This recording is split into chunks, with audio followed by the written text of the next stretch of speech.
Hello, c'est Anestel du blog Plaisir d'apprendre. Je suis ravie de vous retrouver dans cette vidéo dans laquelle je vais vous présenter en détail ce qu'est le bouquet des apprentissages. Avant de vous présenter les modules, avant de vous présenter les fleurs, il y en a 7. J'aimerais revenir très brièvement sur le pourquoi du comment de ce programme.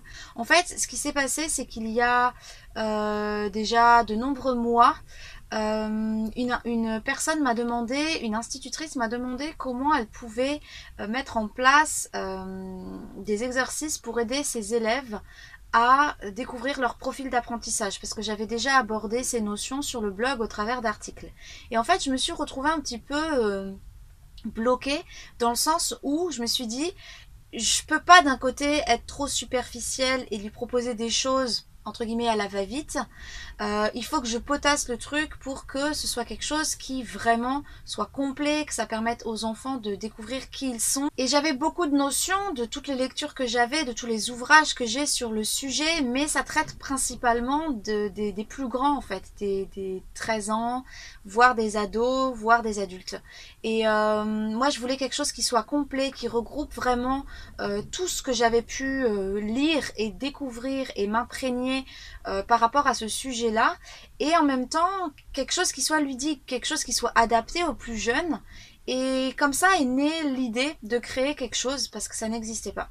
Et en fait, il m'a fallu quasiment un an, un peu, ouais, quasiment un an, pour avoir l'idée précise de ce que je voulais faire. Et quand ça s'est précisé, ben voilà, c'est devenu une évidence. Ça s'appellerait le bouquet des apprentissages. Pourquoi le bouquet? Je suis repartie d'un ouvrage que vous connaissez peut-être de Bruno Hurst, où il parle de fées. Il dit que les enfants naissent avec des fleurs qui représentent leurs intelligences et des fées qui aident les enfants à cultiver ces fleurs. Et donc ça s'appelle le bouquet des intelligences, je crois. Et moi, je voulais quelque chose qui ne parle pas que des intelligences, je voulais quelque chose qui parle de la mémoire, de la concentration, quelque chose qui fasse appel aux stratégies, parce qu'il y a des enfants qui ont des bonnes stratégies, d'autres qui n'arrivent pas à trouver les stratégies qui leur permettent d'être efficaces et de cultiver le plaisir d'apprendre. Enfin bref, il y avait beaucoup de choses. Et donc, je me suis dit que j'allais créer le bouquet des apprentissages avec pour chaque fleur une facette des apprentissages. Et donc, je me suis concentrée sur 7 fleurs, 7 modules. Et dans cette vidéo, je vais vous détailler qu'est-ce que chaque fleur représente. Qu'est-ce que ça va permettre à l'enfant de découvrir sur lui-même, et évidemment qu'est-ce que ça va lui apporter, parce que l'objectif c'est pas juste de découvrir comment on est à un instant T en termes d'apprentissage, mais c'est vraiment de connaître ses fonctionnements, de savoir quels sont ses points faibles qui deviennent du coup des opportunités pour que ça puisse être mis en valeur, que ça puisse être travaillé et que ça puisse être résolu, pour pas que ce soit quelque chose qu'on se traîne comme un boulet, mais au contraire quelque chose dont on sait ce qu'on va faire avec. Et puis mettre en évidence aussi les points forts pour que l'enfant soit valorisé, qu'il gagne confiance en lui, une bonne estime de lui-même, et puis surtout qu'il s'épanouisse dans les apprentissages et dans la vie en général. Ce que je voulais, c'était vraiment permettre ça aux enfants les plus jeunes, parce que une fois qu'on a cette assise et qu'on a ce bagage qui est offert dès le plus jeune âge, et ça permet d'avoir, de gagner énormément de temps, et puis de pas perdre des années à essayer de comprendre pourquoi on peut être en échec, ou pourquoi un tel est meilleur que moi, etc. Ce qui peut vraiment engendrer beaucoup de questionnements et beaucoup de dévalorisation pour l'enfant. À la base, j'avais conçu le bouquet des apprentissages pour que ce soit pour les enfants à partir de 5-6 ans. Et puis on a fait une phase de test avec près de 70 adultes qui se sont inscrits. Je les remercie énormément parce que ces personnes ont testé avec leurs enfants, avec leurs élèves, le bouquet des apprentissages en réel, en concret. Et ça a permis d'améliorer le concept, ça a permis de rajouter parfois certaines questions dans certains questionnaires, et puis surtout ça a permis de tester en réel pour voir si les questions étaient pertinentes et si les enfants ça révélait des choses, parce que les parents, les élèves, les professeurs, les enseignants en tant qu'adultes ont souvent du recul et arrivent à discerner certaines choses mais sans forcément mettre les mots dessus, et là le bouquet des apprentissages permet ça. Et en tout cas c'est la majorité des retours que j'ai reçus, c'est que c'était pertinent et que c'était efficace, et qu'au contraire c'était pas comme des tests qu'on fait en 10 minutes vite fait. Voilà, là on prend le temps, et ça permet d'aller en profondeur. Et ce qui est ressorti de cette phase de test, c'est que justement la tranche d'âge serait plutôt autour des 7 ans pour démarrer le test. Alors je reviendrai sur cet aspect de l'âge dans la prochaine vidéo quand j'aborderai les questions que vous vous posez, parce qu'il y en a certaines qui reviennent de manière récurrente. Donc je vais déjà présenter toutes ces questions dans une prochaine vidéo avec les réponses détaillées. Vous avez aussi sur la page de présentation du bouquet des apprentissages, vous avez, donc en dessous de cette vidéo, vous avez un récapitulatif des questions les plus courantes avec mes réponses, donc sous forme de FAQ, hein, de foire aux questions. Mais voilà, je vais faire une vidéo beaucoup plus détaillée, vous comprendrez pourquoi j'ai décalé un petit peu l'âge, et puis peut-être aussi que vous aurez quand même envie de tester le bouquet des apprentissages avec des enfants plus jeunes, mais vous verrez que vous pourrez peut-être pas forcément tout utiliser. On en reparlera dans la prochaine vidéo. Quoi qu'il en soit, là maintenant ce que je vais faire, c'est que je vais reprendre chaque fleur qui correspond à chaque module. Donc le bouquet des apprentissages comporte 7 fleurs, 7 modules, et voilà comment ça va se passer. La première fleur s'appelle la fleur de la compréhension. Alors l'idée c'est quoi au travers de cette fleur? C'est de faire comprendre à l'enfant qu'il y a plusieurs façons de comprendre une information. Ça peut être par la vue, ça peut être par l'ouïe, et ça peut être par les sens, par le côté kinesthésique.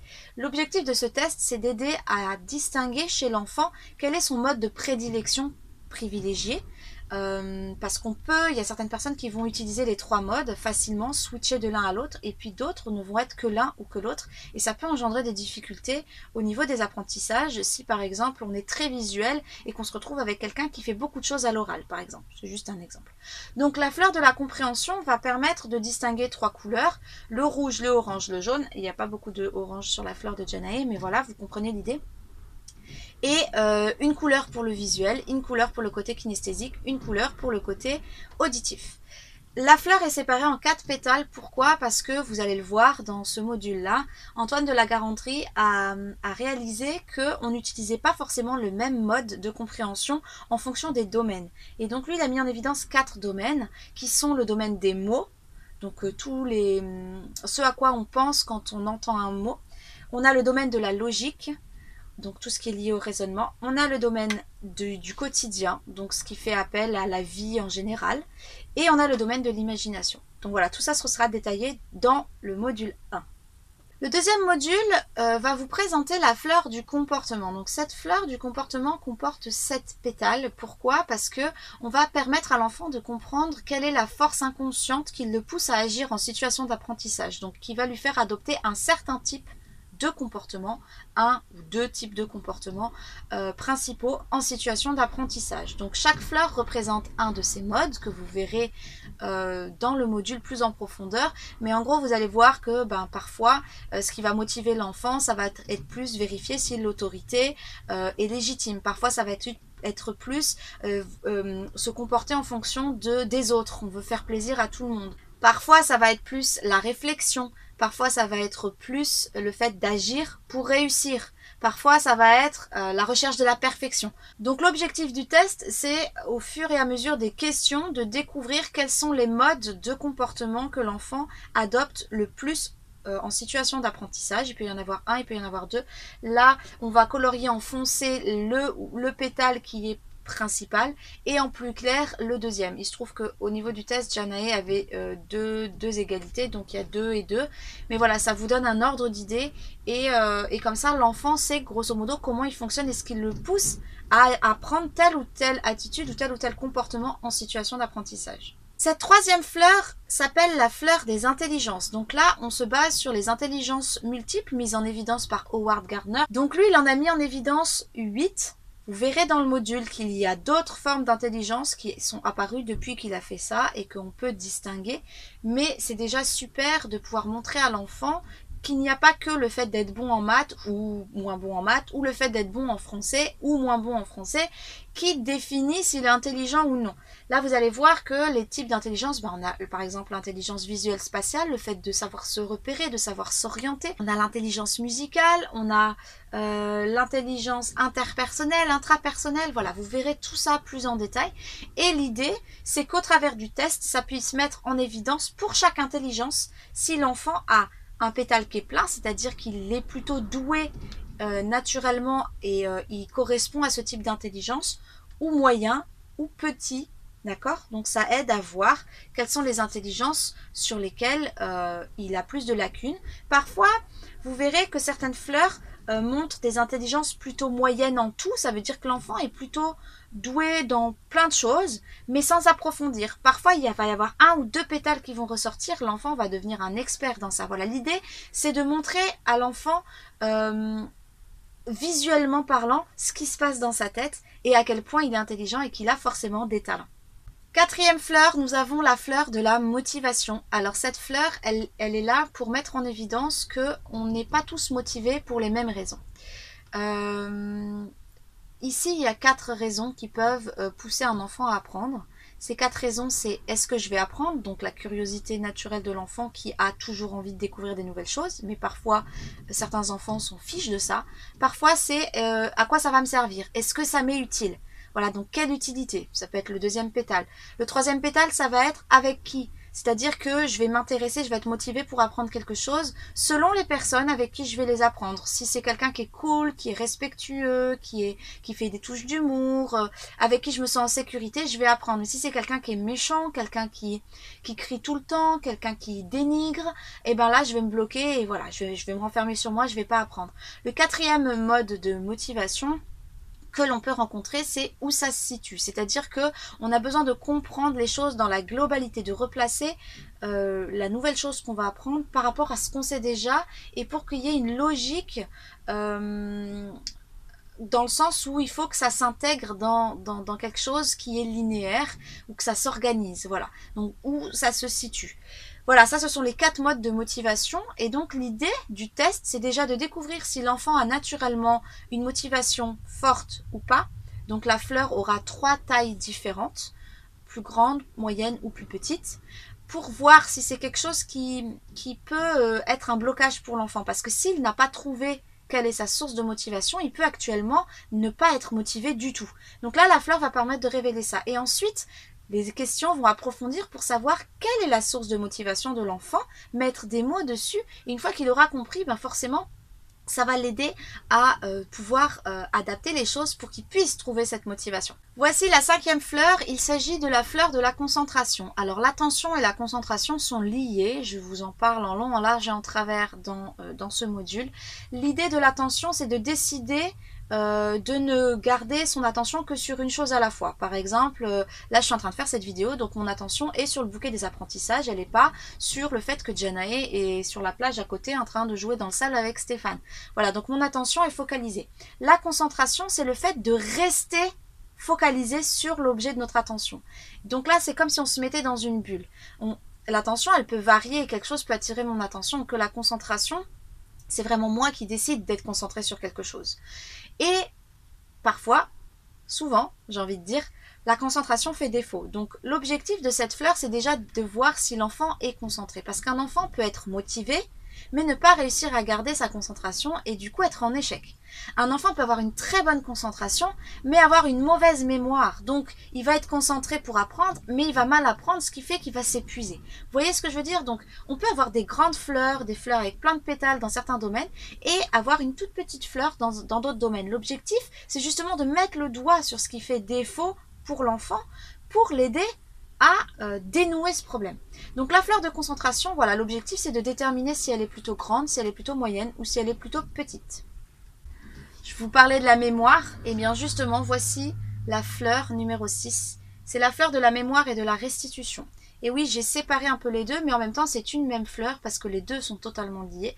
La fleur représente la mémoire. Est-ce que j'ai une bonne mémoire? Est-ce que je suis quelqu'un qui mémorise bien? Est-ce que je suis quelqu'un qui mémorise que sur le court terme ou est-ce que je sais mémoriser à long terme? Voilà, donc ça va être déterminant. C'est la première partie du questionnaire qui va permettre à l'enfant de savoir s'il a plutôt une bonne mémoire ou pas. Et ensuite, nous allons faire les questions qui permettent de savoir s'il sait restituer. Oui, parce que certains enfants sont très doués pour mémoriser.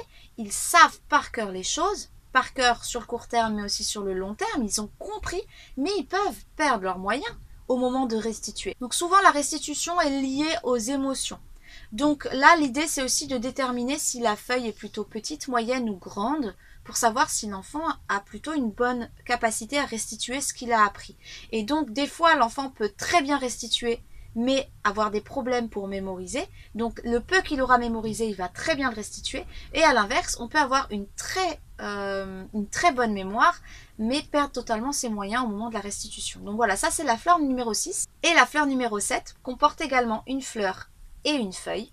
Et là, il s'agit de la fleur de la stratégie et de la feuille de l'organisation. L'organisation, c'est une des facettes une des stratégies qu'on met en place pour être efficace dans ces apprentissages.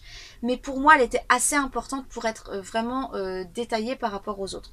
Donc la fleur va permettre de déterminer si l'enfant est plutôt bon stratège, s'il met en place des moyens efficaces pour apprendre, pour travailler vite, sans s'épuiser, sans perdre du temps, s'il arrive à être concentré rapidement, s'il arrive à faire les choses voilà, pour passer ensuite à autre chose et faire ce qui lui plaît, s'il arrive à mettre en place des choses qui pour lui sont efficaces, qui lui permettent de bien mémoriser, qui lui permettent de faire les choses sans souffrance en fait, tout simplement.